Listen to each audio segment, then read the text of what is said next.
Selamat sore Ki Ageng Grompol, Bobo Triyono.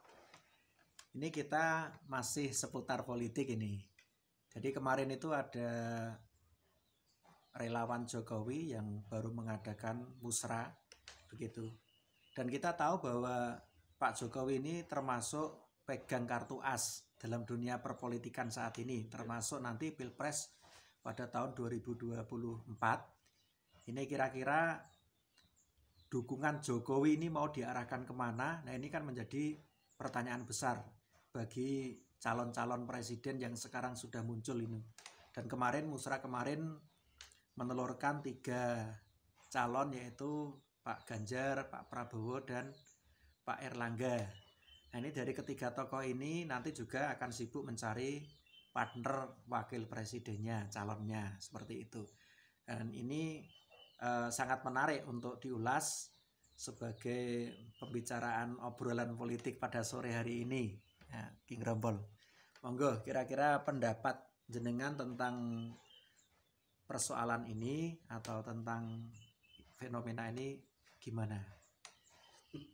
Ya, kami ini kan rakyat ya, rakyat yang ya katakanlah rakyat yang paling bawah lah. Ibarat suket gumuh itu kan hanya diinjak-injak. Tapi kami juga merasa bahwa kami juga punya hak atas kedaulatan negara ini, sebab negara itu kan berkedaulatan rakyat. Artinya rakyat apapun, gitu. Jadi entah laki-laki, entah perempuan, entah buruh, entah juragan, gitu.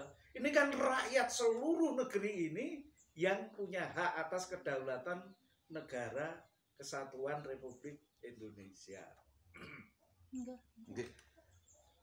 Jadi kalau ini ada musra ya, dari relawan-relawan Pak Joko Widodo yang mengawal Pak Joko Widodo ya, dari presiden periode pertama sampai sekarang. Ini menunggu, ya, menunggu Pak Jokowi ini siapa yang layak jadi pemimpin nasional tahun 2024. Ya. Semua nunggu komando Joko Widodo. Ini relawan-relawan setia, ya. Itu kan gambaran bukan partai, itu rakyat, kumpulan rakyat. Nah, kemudian ada istilah baru yang namanya musra, itu musyawarah rakyat. Ya. Jadi rakyat bermacam-macam latar belakang, ya, tapi melepas tidak ada baju partai itu. Sebenarnya kemarin itu saya juga lihat di berita tidak ada yang pakai bendera partai. Tapi menunjukkan kami adalah rakyat. Ini kan sudah mendekati arah ya, dalam sistem demokrasi Indonesia. Sistem demokrasi ini yang sering saya dengar kan dari rakyat, ya, oleh rakyat, untuk rakyat. Rakyat Indonesia ini kan banyak. Demokrasi itu demos, kratos, kratein, itu pemerintahan. Jadi pemerintahan rakyat, pemerintahan rakyat. Tapi bukan berarti rakyat berbondong-bondong jadi mengatur negara semua. Ini harus memilih salah satu orang yang terbaik dan bisa melaksanakan kehendak rakyat, itu yang dimaui rakyat. Karena dari rakyat, oleh rakyat, untuk rakyat itu. Mungkin arti demokrasi yang saya tangkap itu semacam itu. Jadi ini adalah negara yang berkedaulatan rakyat. Jadi bukan kedaulatan partai. Kan tidak ada di dalam konstitusi kedaulatan partai. Tapi rakyat ini belum pernah sejak pemilu tahun 55 sampai sekarang ini belum pernah mencalonkan presiden. Sebab yang mencalonkan mesti partai. Jadi partai itu menamakan rakyat. Akhirnya Ya karena partainya macam-macam, rakyat ini ya macam-macam. Makanya kalau elit sering kita dengar, itu rakyat yang mana? Sebab setiap partai punya rakyat. Tapi apakah itu sistem? Ya, sebenarnya sistem ini kan bertentangan dengan kedaulatan rakyat. Rakyat itu berdaulat atas negara itu ya berdaulat atas tanah air dengan segala isinya, berdaulat atas bangsa, berarti semua sektor-sektor kehidupan bangsa ini kan harus didaulat oleh rakyat. Ya ekonomi, ya politik, ya hukum, ya budaya, ini kan harus didaulat. Kemudian ada konstitusi. 3 syarat inilah. Tapi di luar sana para akademisi biasanya syarat negara itu ada tanah air, ada bangsa yang menduduki itu, ya lah. Kemudian ada pemerintah. Nah kemarin itu dalam penjajahan kan udah ada pemerintah toh, pemerintahan kolonial Belanda itu juga ratusan tahun di sini. Tapi ketika merdeka modal bangsa ini berjuang itu sudah punya konstitusi. Jadi pemerintah yang ada itu manut dengan konstitusi sebagai turutannya di dalam menata kehidupan berbangsa dan bernegara. Itu namanya kedaulatan rakyat setelah merdeka. Lah kalau sekarang ini semacam ini, sekarang berapa partai yang mau ikut pemilu 2024? Ya tak? Ini kan banyak sekali. Nah ini kok ada musyawarah rakyat dari kaum relawan Jokowi, kok bisa ya tak, mencalonkan presiden 2024? Padahal yang mencalonkan itu adalah ketua umum yang sudah punya kursi di atas sana paling tidak berapa persen itu? 20%. Kalau kurang daripada itu harus koalisi kan persyaratnya begitu. Tapi ini kemarin itu ada keputusan musyawarah rakyat ini ya di Jakarta. Kemudian hasilnya yang dipilih, yang diajukan kepada Pak Jokowi, ya, dalam amplop tertutup katanya, nah, itu 3 nama. Nah, kalau kami sebagai orang tua, ini adalah masa transisi. Transisi untuk kembali bangsa yang dinyatakan merdeka setelah lepas dari kolonial Belanda dan fasisme Jepang, itu ada penjajahan baru yang muncul. Namanya penjajahan politik atau penjajahan modern dan sekarang ini supra modern. Maka demokrasi yang warna ini itu kan global. Demokrasi global atau globalisasi demokrasi. Jadi semua negara di dunia ini sistem pemilunya ya semacam ini toh. Itu namanya demokrasi liberal. Itu liberal karena di dunia ini hanya ada 2 sebenarnya. Demokrasi itu, demokrasi liberal dan demokrasi yang teratur. Artinya demokrasi yang punya konstitusi. Landasannya adalah konstitusi. Kalau demokrasi semacam ini, masing-masing mencari kelemahan calon-calon, kelemahan itu yang akan dijual pada rakyat, rakyat disuguhkan itu kelemahannya ini kan kedaulatan rakyat di tangan bersama tadi sudah diperebutkan oleh elit. Rakyat akhirnya juga terbelah-belah. Ini sesuai dengan negara kesatuan. Apa tidak? ya ini seolah-olah dasar negara Pancasila dan konstitusi Undang-Undang Dasar 45 itu hanya alat legitimasi. Kejiwaan yang terkandung di dalamnya itu tidak pernah berlaku dalam perang tanding perpolitikan sekarang ini. Kan gitu. Nggak ingat lagi kesatuan yang dirindukan, ya toh, bahwa kedaulatan ini seharusnya kan arah politikan setelah merdeka. Karena perjuangan ini kan perjuangan politik, merebut kedaulatan dari tangan penjajah ke tangan bangsa sendiri. Kan dengan adanya proklamasi ini kan seharusnya sudah di tangan bangsa sendiri.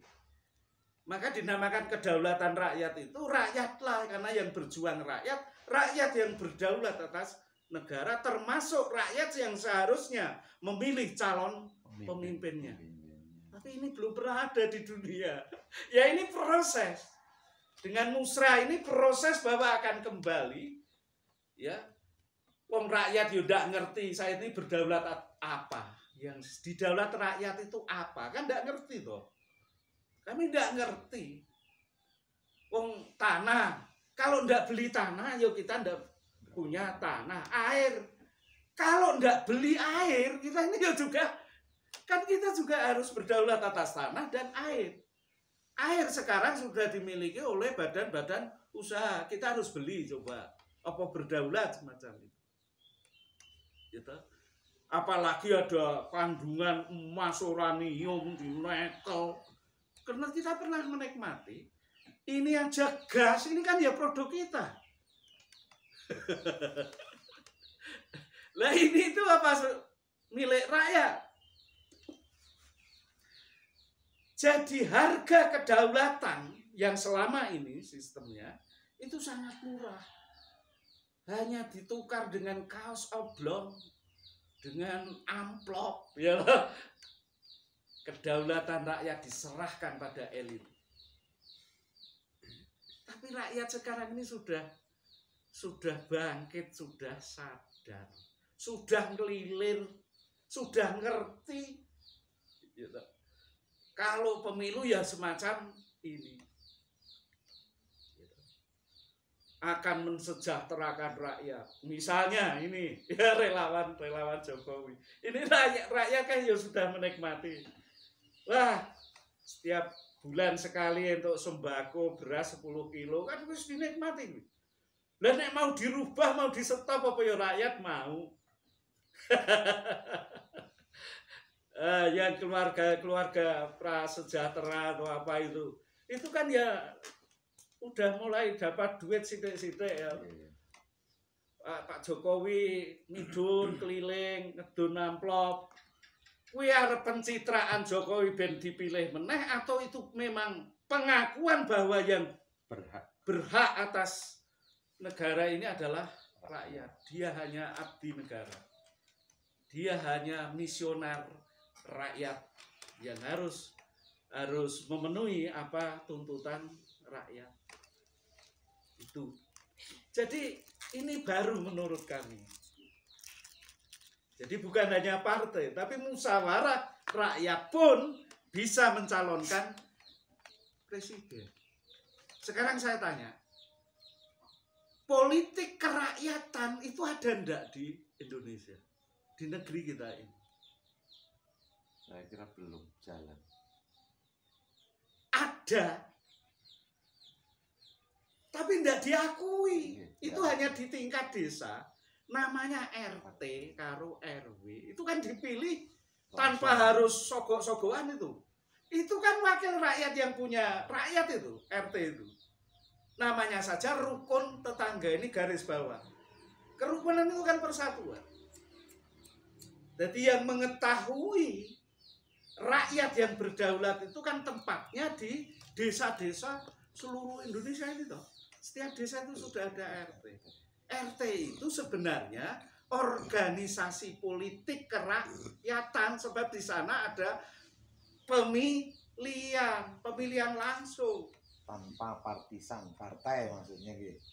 Ya tanpa partai, gara iki sing patut dadi RT apa lah, ini kan demokrasi bener. Bener itu.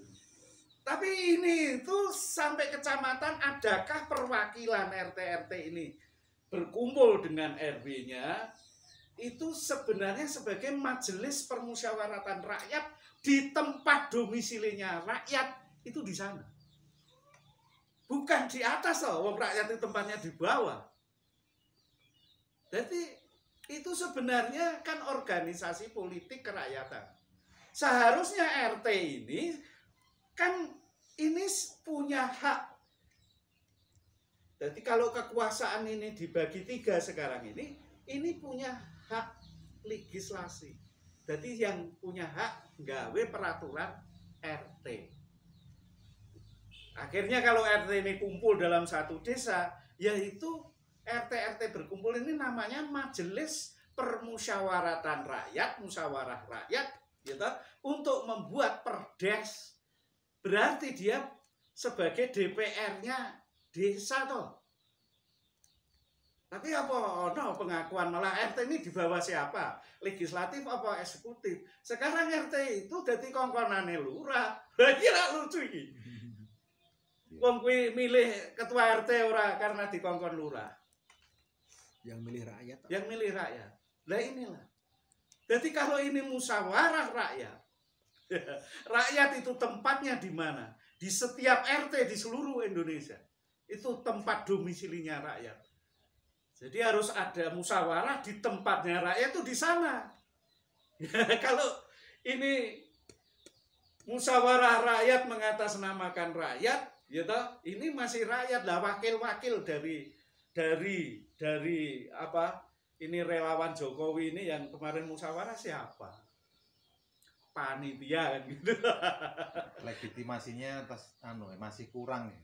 Lah, jadi ya arah hak kedaulatan rakyat ini baru transisi, itu harusnya ke sana. Ini enggak dredah semacam ini. Pilihan RT itu enggak ada kok dengan duit kok.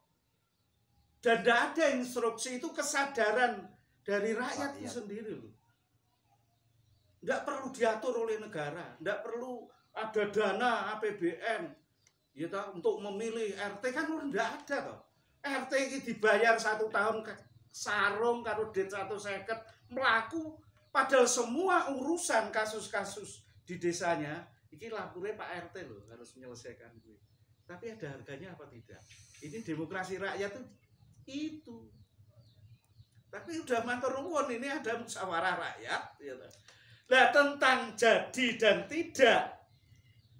Lah ini rumus demokrasi semacam ini. Itu rumusnya adalah kuat, gitu, kuat, menang, kuasa, benar. Hanya ini.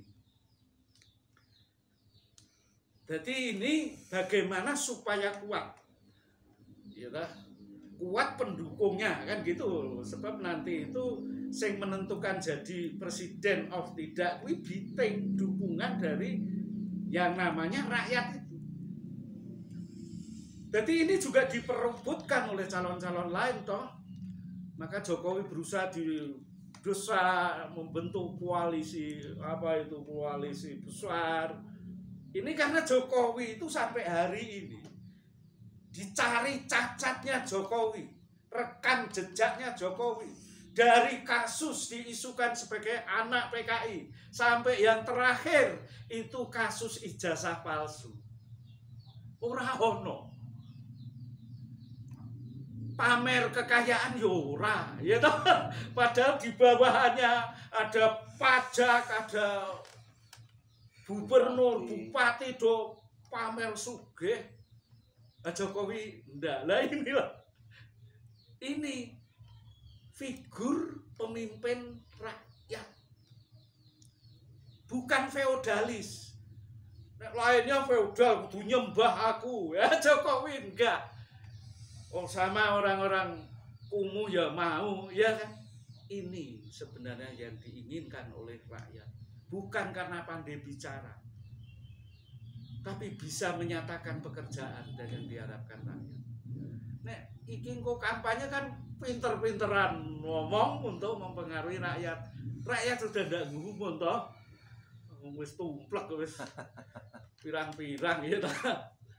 Ini kemudian Jokowi ini punya apa tuh selama 2 periode jadi presiden? Mundak piro kesudahannya Jokowi? Lainnya padahal lah. Itu contoh untuk keseimbangan. Ya kan? Jadi Jokowi memang sosok pemimpin rakyat. Kami sebagai rakyat, rakyat itu menunggu rasakan rembuk lah. Rakyat itu yang penting aman, sejahtera, golek gawean gampang. Syukur nyekolah ke anak orang bayar. Hanya itu kok, ora macam-macam kok. Lah sekarang sing pertikoe wow, ngantek fitnah-fitnahan macam-macam kan elit. Rakyat dimanfaatke dijebles-jebleske wis kulino dijebleske rak suwe-suwe ngerti to. Lah ini. Jadi ini transisi. Jadi Jokowi ini memang bukan nih mungkasi. Jokowi yang mengembalikan bahwa bangsa ini sudah komitmen gitu, tidak mau berkhianat lagi, yang menetapkan 1 Juni sebagai lahirnya Pancasila sebagai dasar negara kan baru kepemimpinan Jokowi itu. Kemudian Jokowi sudah membentuk juga lembaga penguat ideologi Pancasila. Ini lembaga-lembaga strategis. Kemudian Jokowi juga membentuk kementerian, ada Menteri Pembangunan Manusia dan Kebudayaan. Tapi sih menang wae urung ono isine. Lah ini setelah ini Pak Presiden Jokowi ya penjenengan harus konsekuen. Duduk itu. Anda patut diangkat sebagai bapak bangsa. Nek kok ora enak hasil musyawarah rakyat wil. Pak Jokowi patut sebagai bapak bangsa. Jadi setelah ini aja dikon nganggur. Pak Jokowi belum selesai. Apa yang sudah dimulai? Gitu. Jadi siapa yang bisa meneruskan apa yang sudah dimulai Jokowi ini? Pak Jokowi ya duduk di lembaga yang paling sentrum, itu lembaga penguat ideologi Pancasila. Ini itu lembaga obat sakit pikir Pak Jokowi. Jadi itu lembaga yang strategis bagi bangsa ini. Sebab pikirannya sudah pikiran ngalor ngidul bangsa ini. Tidak ada yang sekarang pemimpin jadi panutan laku.